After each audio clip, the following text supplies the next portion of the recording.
አርዕስተ ዜና ፕሮግራም ዝተማልአ መምሐሺ ማክሮ ኢኮኖሚ ኣብ ዝተፈላለዩ ዓውድታት ዘመዝገቡ ውጽኢታት መሰረት ዘንበሩ ምዃኖም አገልግሎት ኮሙኒኬሽን መንግስቲ ገሊጹ።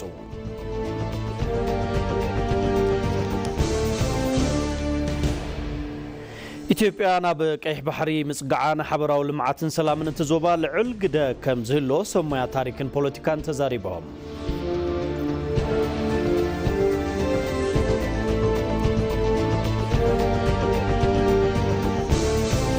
ወጻኢ ፕሬዝደንት ኢራን መስዑድ ፔዜሽኪያን ሃገሮም ምስ አሜሪካ እስራኤልን አውሮፓን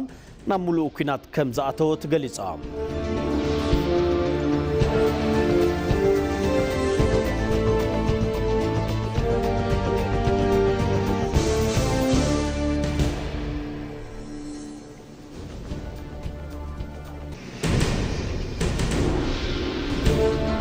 عزو سلام تنادي سابا كاب زمدبرو استوديو اي تي بي تقبلوا كبرات تختاتلتي ما نلومي ناباخم زبلنا يما عد زينا اي تي بي تقرنيا حجنا لكم قريبنا لنا مسيناتات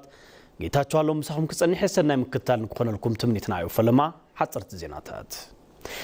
ፕሮግራም ዘማል መምሐሽ ማክሮ ኢኮኖሚ ኣብ ሰፍላልዩ ዓውድታት ዘመዝገቦም ጭቡጥን ዘላቕኑ ውጽኢታት ዕቤት ንጠንካራን ተወዳዳርን ኢኮኖሚ መሰረት ዘንበሩ ምዃኖም አገልግሎት ኮሙኒኬሽን መንግስቲ ገሊጹ። እቲ አገልግሎት ካብ ኢኮኖሚያዊ ስምብራት ናብ ኢኮኖሚያዊ ምንስዕራር ብዝብል አውዞጾ መግለጺ እቲ ዝተገብረ መምሐሺ ኢኮኖሚ ሃገር ካብ ውድቀት ዘድሓነ ኢሉ ሙሉ መግለጺ እቲ አገልግሎት ከም ዝስዕብ ቀሪብሎ። ካብ ኢኮኖሚያዊ ስምብራት ናብ ኢኮኖሚያዊ ምንስዕራር ፕሮግራም ዝተማልአ መምሐሺ ማክሮ ኢኮኖሚ ኢትዮጵያ ኣብ ዝተፈላለዩ ዓውድታት ጭቡጥን ዘላቕኑ ውጽኢት ዕቤት ብምምዝጋብ ንጠንካራን ተወዳዳርን ኢኮኖሚ መሰረት ኣንቢሩ እዩ። ቆራጽነት መንግስቲ ኣብ ዝረኣየሉ እዚ መምሐሺ ኢኮኖሚ ንዓመታት ኣብ ልዕሊ ኢኮኖሚ አንጸላልዩ ዝነበረ መዋቕራዊ ጸገማት በብብርኩ ንኽቕነሱን ውሽጣዊ ዓቕሚ ዘለዎ ምስ ዓለም ብተኣሳሰረን ኣብ ዕዳጋ ተወዳዳሪ ዝኾነን ጠንካራ ኢኮኖሚ ንክህነፅን ምቹው ኩነታት ምፍጣር ተኻኢሉ እዩ። እቲ ዕቤት ኢኮኖሚ ብዝለዓለ ብርኪ ንኽቀላጠፍ ብፍላይ ናህረ ዋጋ ምርግጋጽ ውህሉል ሸርፎ ወጻኢ ምዕባይ ተካቲ ፍርያታት ኣብ ምትብባዕ ሓደሽቲ ዋሕዝታት ኢንቨስትመንት ኣብ ምስሓብን እቲ መምሐሺ ክሳብ ሕዚ ኣብ ዘሎ ጉዕዞ ዘመዝገቦም ዓወታት እዮም። ጎና ጎኒ እዚውን መንግስቲ ብተኸታታሊ ዝወሰዶም ቆራጽ ውሳነታት መምሐሽታት ንዝተረኸበ ውጽኢት መሰረት እዮም። መንግስቲ እቲ ስምብራት ኢኮኖሚ ንኽጽገንን ዳግማይ ንከንሳዕርርን ካብ ዝወሰዶም ቁልፊ ስጉምታትን ካብ ደሳለጦም ስራሕትን ተመን ሸርፎ ወጻኢ ብዕዳጋ ንክምራሕን ገንዘብ ኢትዮጵያ ትክክለኛ ዋጋን ክረክብን ምግባሩ ይርከብዎም። ስለዝኾነ ድማ ቅድሚ ሕዚ ብዘይ ሕጋዊ መገዲ ክዘዋወር ዝጸንሐ ሸርፎ ወጻኢ ናብ ሕጋዊ ስርዓት ባንኪን ካኣቱ ብምግባር ብምኽንያት ሕፅረት ዶላር ንክዕፀው ኣብ ጫፍ በፂሖም ዝነበሩ ትካላት ኢንቨስትመንት ናብ ስራሕ ንካኣቱን እቲ ኢኮኖሚ ካብ ዝገጠሞ ስምብራት ዳግማይን ክድሕንን ዘኽኣለ ውጽኢት ምስላጥ ተኻኢሉ እዩ። ካሊእ መንግስቲ ካብ ዘሳለጦም ቁልፍ ስራሕቲ ልቓሕ ወጻኢ ምጥጣንን ምስራዝን ክግበር ዕውት ድርድር ምግባሩ እዩ። ስለዝኾነ ድማ ኢትዮጵያ ቅድሚ ሕዚ ዝወሰደቶም ልቓሓት ልዑል ወለድ ዝኽፈለሎምን ኣብ ውሽጢ ሓፂር እዋን ዝኽፈሉን ኮሜርሻል ሎን ብምዃኖም ሃገር ንከቢድ ፈተና ኣቃሊዖም ጸኒሖም እዮም። እዚ ጸገም ንምፍታሕ መንግስቲ ምስ ልቃሕቲ ሃገራትን ትካላት ፋይናንስን ብዝገበሩ ዕውት ድርድር ከባቢ 4.5 ቢልዮን ዶላር ዝጽጋዕ ምጥጣን ልቓሕ ምግባር ተኻኢሉ እዩ። ስለዝኾነ ድማ ሃገር ልቓሕ ወጻኢ ንምኽፋል ትጥቀመሉ ዝነበረት ሃፍቲ ውህሉል ሸርፎ ወጻኢ ውሽጢ ሃገር ንምዕባይን ኣብ መላእ ሃገር ንዝሳለጡ ዘለዉ ስራሕቲ ልምዓት ንክውዕልን ዕድል ፈጢሩ እዩ። ትካላት ፋይናንስ ኣዝዩ ኣጠናኺሩ እዩ። ካብ ኩሎም ብዝበለጸ ድማ እቲ ትግበራ ዝተማልአ መምሐሺ ኢኮኖሚ ዝተረኸበሉ ውጽኢት ዋሕዚ ኢንቨስትመንት ወጻኢ ግልጽን ዝግመትን ስርዓት ሽርፊ ምፍጣሩ እዩ። ስለዝኾነ ድማ ሰብ ሃፍቲ ወጻኢ ኣብ ሃገርና ዘለዎም እምነት ንኽጠናኸር ናብ ውሽጢ ሃገር ዝኣቱ ካፒታል ንክውስኽን ከም ሃገር ኩለ መዳያዊ ምንቕቓሕ ኢኮኖሚ ንክፍጠርን ገይሩ እዩ። ብሓፈሻ እቲ ዝተገብረ መምሐሺ ኢኮኖሚ ንሃገር ካብ ውድቀት ብምድሓን ውህሉል ሸርፎ ወጻኢ ብምዕባይን ጥንካሬ ኢኮኖሚ ኢትዮጵያ ብምጥንኻርን ምስ ማሕበረሰብ ንግዲ ዓለም ዘለዋ ርክብ ናብ ዝለዓለ ምዕራፍ ንክሰጋግር ገይሩ እዩ። እቶም ዝተረኸቡ ውጽኢታት ዘላቒ ንክኾኑ ንግዲ ወጻኢ ወይ ድማ ኤክስፖርት ምዕባይ ተካቲ ፍርያታትን መፍረያይነትን ምውሳኽ ቀንዲ ትኩረት መንግስቲ ኮይኖም ክቕጽሉ እዮም።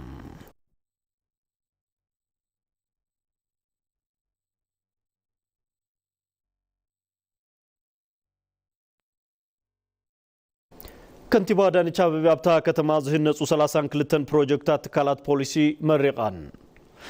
كنتيبا محدار كتما أديس أبا أدانيتش أبي هنصتهم استزازمو 32 حدش تكالات بوليسن مكلاخلي بارع حاون سقات حدقان مريقنا جميرا كنتيبا أدانيتش أبي بسنة سرعة مرة خمس ولو لومي أب تاريخ بوليس أديس أبا حدش معراف استبصر العلتيوم أب كلن كفلا كتماتات تا كتما استزازمو 32 حدش تكالات بوليس كومون مكلاخلي بارع حاون سقات حدقان تمرقهم بعلي سرح جميرا ميلان بزيد ما ممرحتات بوليس أبياتات كامبتات كالات مكلاخلي بارع حوين هندبتاو حدقان أقلقلوت دلوات كوينهم كبلا حبيران زوم تكالات ببخبابيو مهنات قبن مكل خالن هندبتاو حدقاتات أب زقاتمو اوانات زوها بناي ملاش قزاء زيوم كم زحصرون أما لاخيتن زيد ما بلع الهيوت سبن نبرتن زبتس عقودات من كايلو العقمي زي فتري كبلا كنتيبا دانيتشابيات نوتيبن توم تكالات كتما ديس أبا مزبتس حتو قلت في درجة عبيد كمتاتنو تغيروم كام مسرحو من العلي تكنولوجي تقمو مكاتتي مسرة المعتاتيوم كنتيبا دانيتش مسل ربحوم عزوز خونو بروجكتات أبز تحسب اللهم قزن درجة صريتن قاعدين كخونو نزخلو أكالات مسغانا غريبان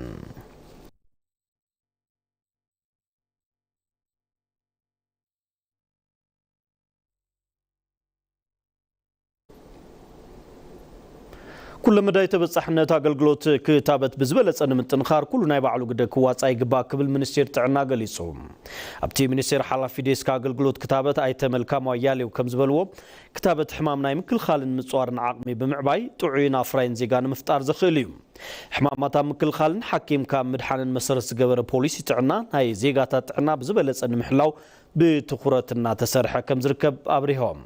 أقلقلوت كتابتنا مسفحن متنخارن زي توقنا سراح بزوحات عوطات كم استمزقو بمحبر أبقى صاليون توصي تاتناخير كان مقصال مسمدارك تأكلات بموداد كسرحيلهم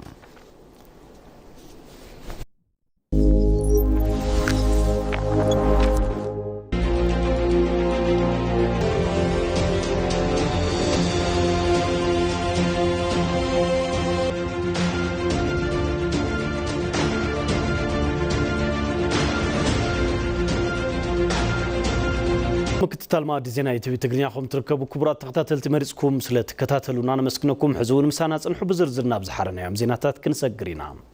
إثيوبيا نبقيه بحري مصقعان حبراو لمعاتن سلام نتزوبام لعول قده كم زلو سمويا تاريخن بوليتيكان تزاريبام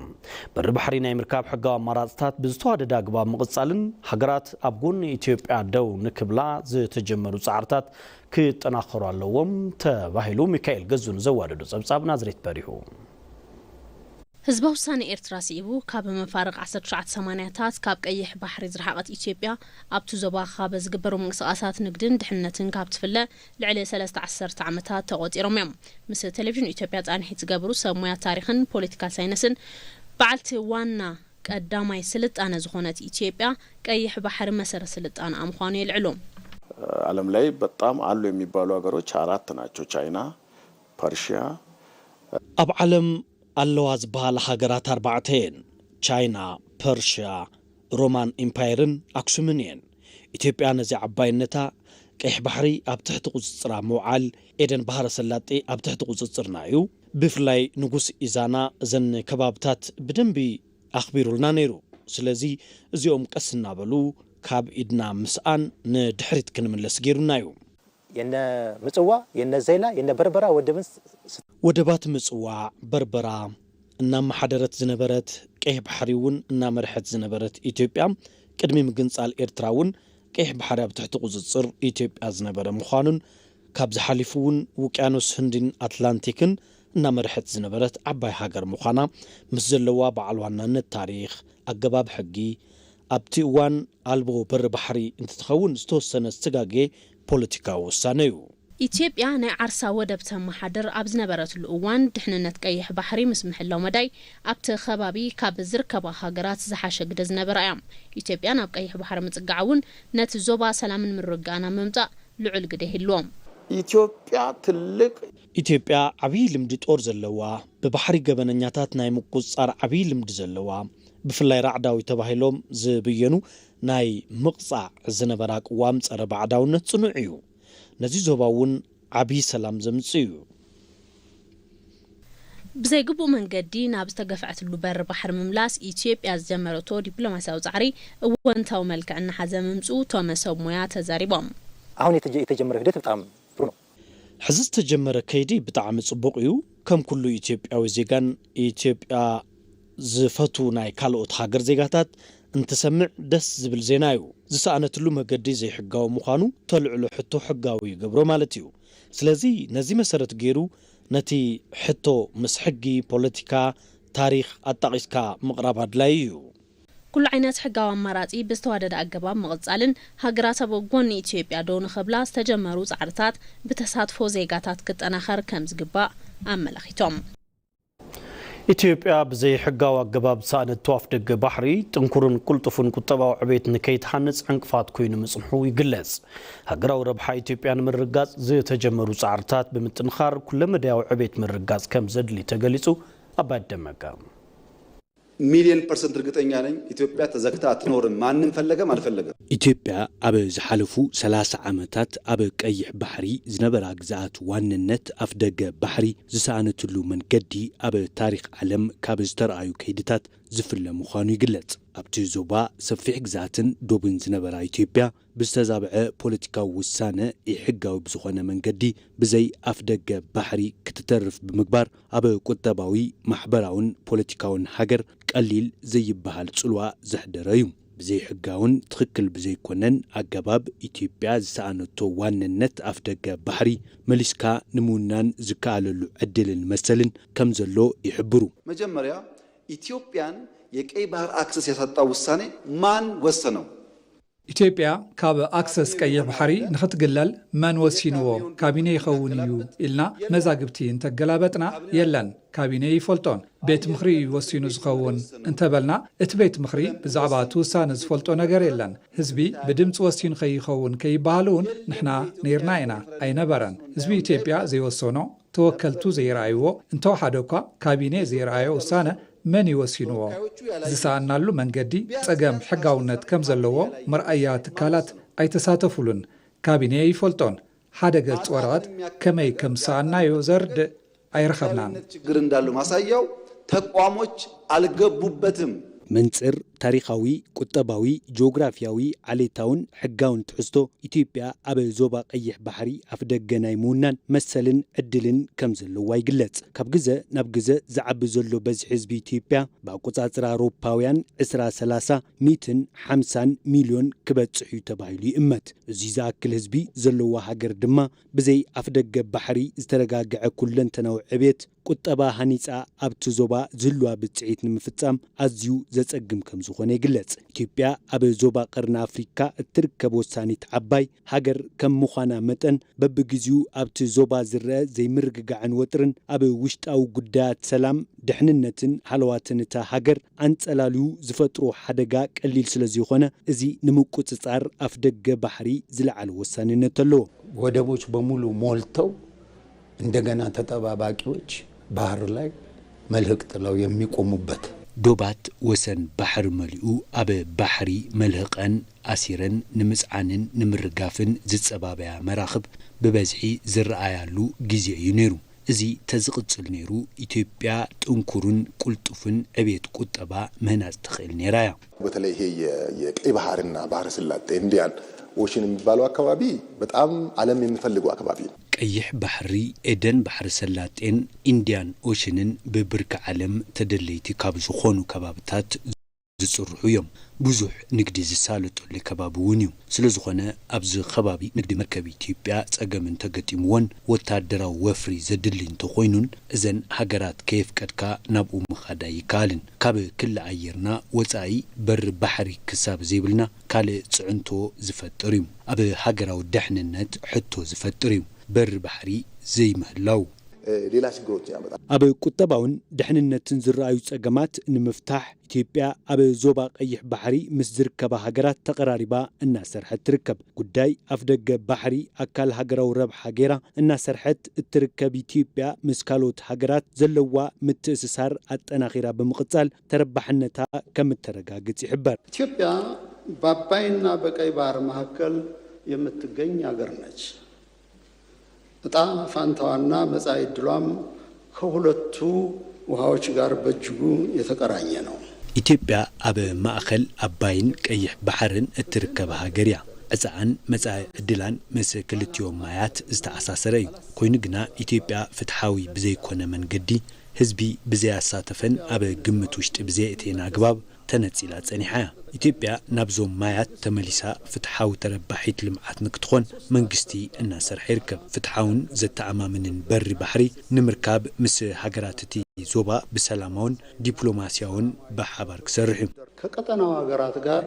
በዲፕሎማሲያዊና በሰላማዊ መንገድ ይሰራል ኣፍደገ ባሕሪ ንዕብየት ኩለንተናዊ ቁጠባ ሃገር ካብ ዝህሉ ዕዙዝ ግደ ብተወሳኺ ሰላምን ድሕንነትን ሓንቲ ሃገር ወይ እውን ዞባ ኣብ ምውሓስ ዝለዓለ ረብሓ ኣለዎ ኣብዚ ሕዚ እዋን ብብርኪ ዓለም 44 ብኣፍሪካ ድማ 17 ሃገራት ኣፍደገ ባሕሪ ዘይብለን እንትኾና ኢትዮጵያ ብበዝሒ ህዝብን ስፍሓት መሬትን እታ ዝዓበየት ኣፍደገ ባሕሪ ዘይብላ ሃገር እያ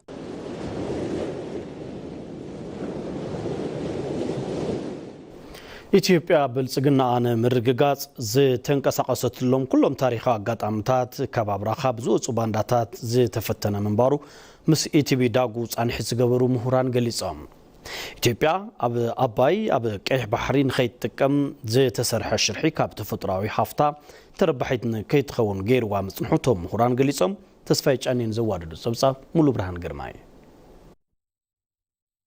ኢትዮጵያ ብልጽግና ኣነ ምርግጋጽ ኣብ ዝተንቀሳቀሰትሎም ኩሎም ዘበናት ፊትርቢት ካብ ዝመጹ ታሪካዊ ጸላእታት ብተወሳኺ ካብ ኣብራኻ ብዝወፁ ባንዳታት ተፈቲና ምጽንሓ ይዝከር እዚ ኣጋጣሚ መሰረት ብሄራዊ ረብሓ ኢትዮጵያ ብዝኾኑ ዓወት ዓድዋን ግድብ ህዳሰን በር ባሕሪ ተራእዩ እዩ ኢቲቪ ዳጉ እውን ኣብዚ ጉዳይ ኣመልኪቱ ምስ ምሁራን ጻንሒት ዝገበረ እንትኾን ኢትዮጵያ ካብ ኣባይን በር ባሕሪ ተደፊኣ ዝጸንሐትሉ ኸይዲ ዝተጸንዐ ውጽኢት ፖለቲካ ምዃኑ ገሊጾም እዮም እንግዲህ ቀይ ባህር ዋናው የዓለም የንግድ እንቅስቃሴ ካሉበት ከተማዎች አንዱ ነው ቀይሕ ባሕሪ ምንቅስቃስ ንግዲ ካብ ዝሳለጠሎም ዞባታት ሓደ እዩ ወሰን ባሕሪ ዘለዎም ሃገራት ድማ ተረባሕቲ ዝኾኑሉ ከባቢ እዩ ኢትዮጵያ ንኸይተዓቢ በሙሉእ ዓቕሞም ዝሰርሑሉ ኩነታት እዩ ዘሎም በአድዋ ጊዜ ጀምሮ እስከ ዛሬ ኢትዮጵያ ብሔራዊ ጥቅም የሚጎዱ ጉዳዮች ሲነሱ ካብ ዓድዋ ክሳብ ሕዚ ብሔራዊ ረብሓ ኢትዮጵያ ዝጎድኡ ጉዳያት እንትላዓሉ ኢትዮጵያውያን ኮይኖም ጊዜያዊ ረብሖም ዘቐድሙን ውልቃዊ ድሌቶም ንምምላእ ዝጽዕሩ ዜጋታት ነይሮም እዮም እዚ ድማ ብዝተወሰነ ብርኪ ኢትዮጵያ እትበጽሖ ካብ ዝግባእ ቦታ ንኸይትበጽሕ ዝገበረ እዩ ብኻል ወገን ኢትዮጵያ ናብዞም ዞባውን ውሽጣውን ተፈጥሮ ሃፍታት ንኸይትምለስ ተገበረሉ ኸይዲ ትኻልእ ፍርሓት ዝወለዶ ኣካይዳ ምዃኑ እቶም ምሁራን ኣረዲኦም እዮም በአባይ ጉዳይ ካየን ኢትዮጵያ ይህንን ጉዳይ እንዳታነሳ ሁለተኛ ደግሞ ሌሎቹንም ጉዳይ አባይ ተሪእና ኢትዮጵያ ነዚ ጉዳይ ንኸይተልዕልን ንተፋሰስ ሃገራት ንኸይተተሓባብር ብርክት ዝበሉ ስራሕትታት ተወጊኖም እዮም ግብፅን ሱዳንን ብሕታዊ ተረባሕቲ ንኩኸና ተሰሪሑ እዩ ኢትዮጵያ የአባይን ውሃ በሚገባው እንዳትጠቀም ውሃው ከኢትዮጵያ ተነስቶ ኢትዮጵያ ማይ አባይ ንኸይትጥቀም ተሰሪሑ እዩ እቲ ማይ ካብ ኢትዮጵያ ዝለዓል ኮይኑ ልዕል 86 ሚእታዊ እናፈሰሰ እንዳሃለወ በቲ ዝግባእ ልክዕ ንኸይትጥቀም ብዝተፈላለየ እዋን ተሰሪሑ እዩ ቀይሕ ባሕሪ እውን ተመሳሳሊ እዩ بفلا وناب أباينا بقول بر بحري تربحيت نخيت خون استحسب الله شرحي إثيوبيا بتفطروا هفتاته تربحيت نخيت خون زجبر مخانو تجاليزيو لو تزول دوم من قصقاصات توت كتما سمرا بسفيح متن كم زعبيوت جليزو مسرح ديجيتال إثيوبيا قبراون مقبار سرحتي سرح مهلاو زجلس بيت صحفة توت كتما سمرا لوجيا محبر بجبوت أنكرم فلفل توت يخونوا مهلاو متحبرو مرها سلام مرساتو صحيح جلهم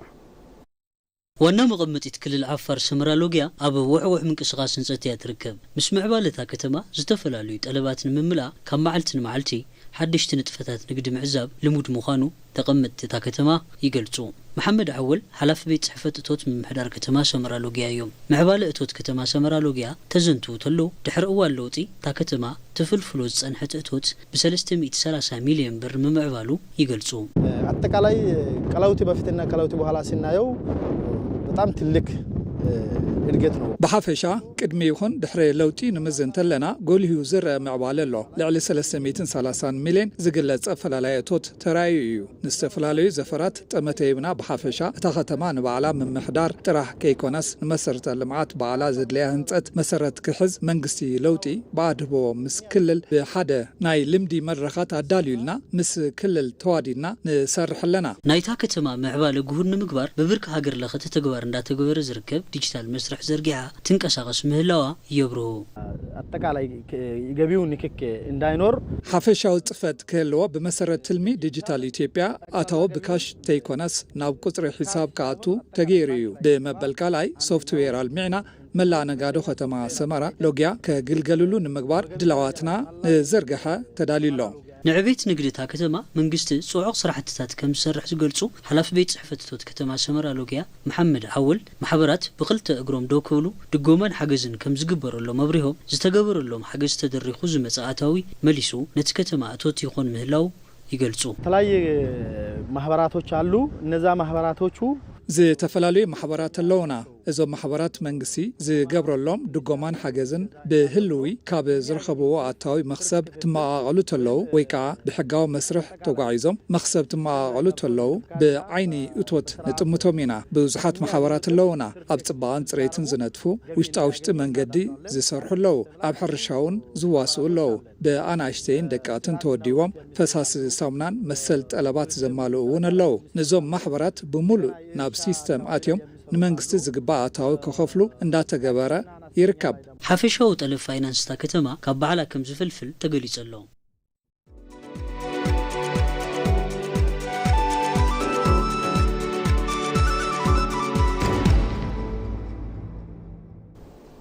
ዜና ዕዳጋ ዘበናዊ ኣሰራርሓ ሕርሻ ኢትዮጵያ ምልዋጥ ሓረስቶት ዘፍርያቶም ንኸደንፍዑ ቅልጣፈን ከመሓይሹን مستلواوتي كونتات كلامدون حقزهم كم زركب تهجليزهم كاب استمحيش زراعتي نبز حشة مسنون تكنولوجي فتراتاتن أب وشت محبر سبجس أرزلون عبران نتأنكروا كم زركبون تحبيرهم حرشة عنده حقوق الطبع جر كوينو قتل الله بيت أمل عقل معبال بمدقافن بمليون زغصر يتبعان وحسنا مقبيع من رجاتن عزوز قدا كم زلون تحبيرهم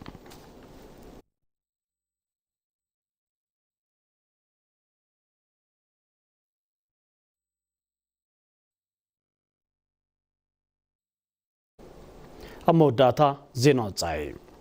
بريزيدنت إيران مسعود بيزشكيان هاجروم مس أمريكا إسرائيل أوروبان نامولو كينات كم زاتوت غليصام بيزشكيان نزيز بلو نتانياهو مس دونالد ترامب قدمي من رخاوم تخون لعل كينات كالعقل كم زخيل تغيصام إيران مس إسرائيل أمريكان أوروبان تقبرو كينات إيران عراقن كما قوزا إسرائيل أوروبا شحن شعاتي 280 كاب زقبرو زخفق خوني لهم نحن مزوم حيلتات أملو كيناتنا زلنا مخنياتو كمبرك هنا يدل يوم جن زي الساقع يقبلو مس آيات الله خامنئي مجلس إهبام معربوان مس إيران زقبرو كينات حدا مليون حزبي مس زود كاب شحن شعاتي 280 كساب شحن شعاتي 280 شمون تناقوز أسرع أوروبا كاب استخيد كينات زي خفق خوني يقبلو بريزيدنت إيران مسعود بيزشكيان أتنقم قبل تساب إندبندنت أملاقيتو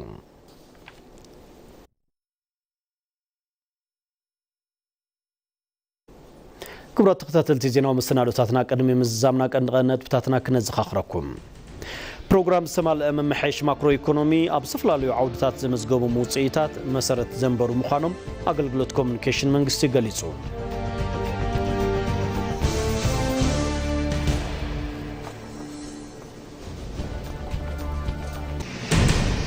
ኢትዮጵያ ናብ ቀይሕ ባሕሪ ምጽጋዓን ሓበራዊ ልምዓትን ሰላምን ትዞባሉ ዕልግደ ከም ዝህሎ ሰሞያ ታሪክን ፖለቲካን ሓቢራ